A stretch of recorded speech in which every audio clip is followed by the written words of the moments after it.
Good morning, everybody. Happy Monday. We have an amazing show for everybody today. What do we have, Krystal? Indeed, we do. We have Josh Barro on. His first time on the show. He's actually a longtime friend of mine, but he's going to talk about the economy and what we can expect moving forward. We have Zed Jelani on, of course, great friend of Rising, to talk about the fiscal stimulus bailout package that failed yesterday. And Saagar, obviously a lot of news to get to, starting with that $1 trillion bill in the Senate with massive amounts of money for industry with basically no strings attached. Democrats, rightfully, in my view, voted against it. And so it failed, and they're going back to the drawing board. Yeah, we are going back to the drawing board, which is a good thing. So it was about a $1.8 trillion bill. Didn't even advance to be voted on in the Senate, which shows you how little support it had. Part of a little wrinkle there is that Senator Rand Paul tested positive for coronavirus. And apparently was using Senate gym facilities. And so 5 different senators who have come into close contact with Paul are now in self-quarantine. Romney, Cory Gardner, all of them are Republicans, which actually makes the vote margins much tighter. 48-47 in the U.S. Senate. Not the easiest margin to get. Basically ensures that if this thing's going to pass, has to be completely bipartisan. So already we're seeing some interesting signals from the GOP. I saw Senator Josh Hawley and Tom Cotton both come out against their own bill in all but name only, saying we need stronger strictures against stock buybacks, executive compensation, and supply chain, and that we need to make sure that these are in the bill and improved. So you can see already that there's a channel being established here. The main problem with the bill, and we're going to get into a lot of this, especially in my radar, is that so much of the money was basically just allocated to the Treasury Department. It's just basically $500 billion. Steve Mnuchin, here you go, do with it what you want. And the ability to waive all of the things that we're talking about, which is that executive compensation and stock buybacks, which I think rightfully is intolerable to, I think it should be intolerable to Democrats and Republicans, because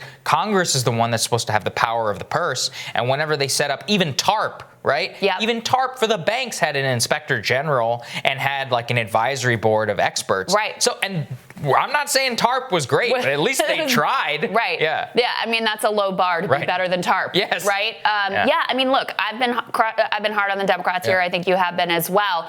I give them credit for doing this, because this does come with potential blowback, because the headlines are Democrats stop fiscal stimulus bill. But you can't just hand out, billions and billions of dollars to industry with literally no strings attached and just trust Steve Mnuchin to do with it what's best. One thing that I've been thinking a lot about is out of 2008, part of what we saw is a lot of small and medium-sized businesses failed. That's part of why we had this hollowing out of the middle class, while the big guys, especially the big banks, just got bigger and bigger and bigger, because they were the ones, first of all, some of them got bailout money. Second of all, they were the ones who were able to survive the crisis.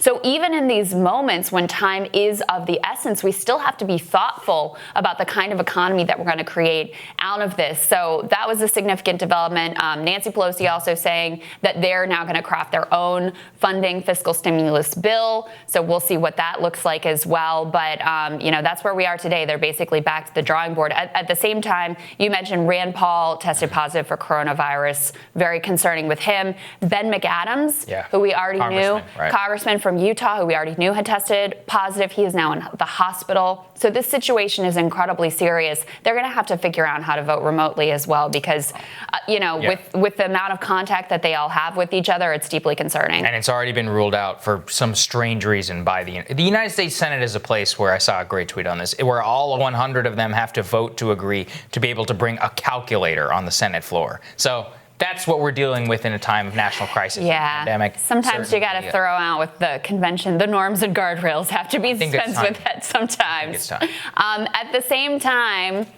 one name that has been remarkably, bizarrely, concerningly absent from all of this is Joe Biden. Yeah, the Democratic presumptive nominee. Democratic nominee for president. Things are so bad, to give you an idea. Even CNN is like, all right, what's going on here? Let's take a listen.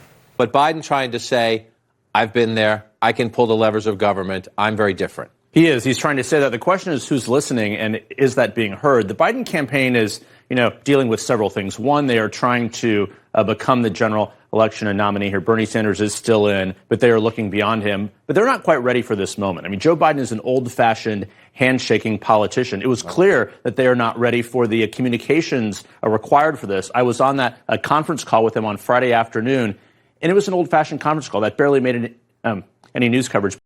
There you go. Not ready for the moment. Saying he's not ready for the moment because where the hell is he? I mean, he has not appeared on the airwaves, hasn't had a press conference, no live stream. I mean, the Bernie campaign had a live stream last night with 4 different people on there. This is not complicated. We did our show remotely for 2 days while our studio was being cleaned. Like, look, I mean, if we can figure it out, if Rashida Tlaib and the Bernie campaign figure it out, so can you, Joe. Right. So the real question is, why are you not? Look, if you're the Democratic nominee, especially the guy who was Obama's vice president, who Obama basically made himself look presidential, taking command of the fiscal stimulus, getting briefings and all of these things that were happening during the campaign in order to make sure you're ready to go on day one. That's how you inspire confidence that you're somebody who will be able to lead. Biden has done literally none of that, and it's mystifying. We haven't seen any thought leadership.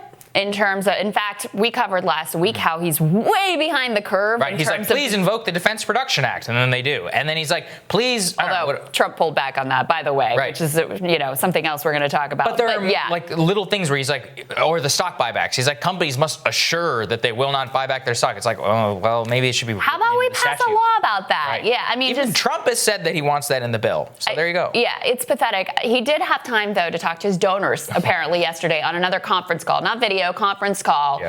Where he, talked about the important business of now he's thinking about who to pick for his VP, which, okay, I'm sure you are thinking about that, but we have other sort of pressing matters at hand right at the moment.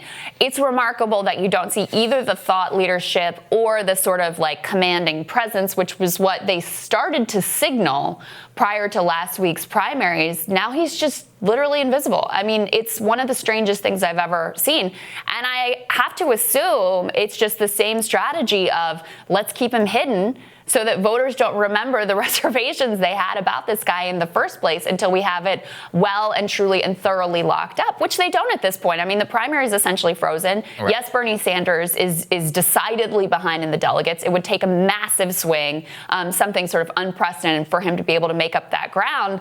But they clearly are nervous enough about that happening that they want to just keep Joe hidden, even though it represents a stunning abdication of leadership during a time of unprecedented crisis. And I'm not even sure if it's a concerted effort to just keep him hidden. I think it's all the things that doomed the Biden campaign in Iowa and New Hampshire, which is ranking competence and laziness, frankly. I think that their live stream was a disaster the last time that they tried it. I bet you that the vice president himself was like, we're not doing it until I get complete assurances that it's not going to be that way again. And then his staff are just not up to the task. They have not run a good campaign up until this point. They managed to post a video on Twitter of Ron Klain, who's on the Biden campaign, who ran the Ebola. He was like the Ebola czar. I'm like, okay, you can figure it out to put a video together of this guy to put out there, but no Joe. I mean, it doesn't make sense. Like, just get on Twitter, do it, Facebook Live, go on Instagram, do something. I tweeted this. I was like, the Biden campaign can't figure out how to go live. This is something like every Gen Zer does every day, where they just go live on Instagram. And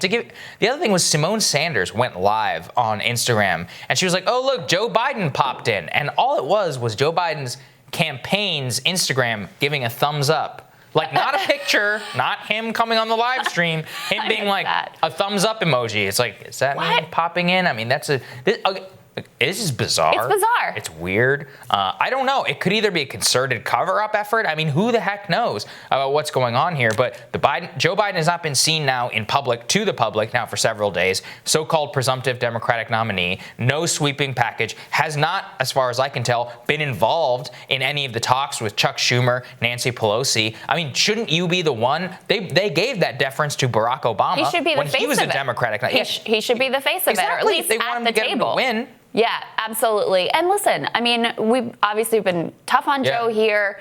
There are a lot of people who really genuinely look to him as a leader, as a comforting face of someone they trust that they want to see guidance from. And for him to just hide out like this, I really genuinely don't get it. And it's not that his campaign team can be unaware of this. It was trending on Twitter. I mean, everyone, even CNN is talking about it. So this is obviously something that they must be aware of, and his continued lack of presence, strange. Something we will be keeping our eye on. We've got our radars for you. That's next.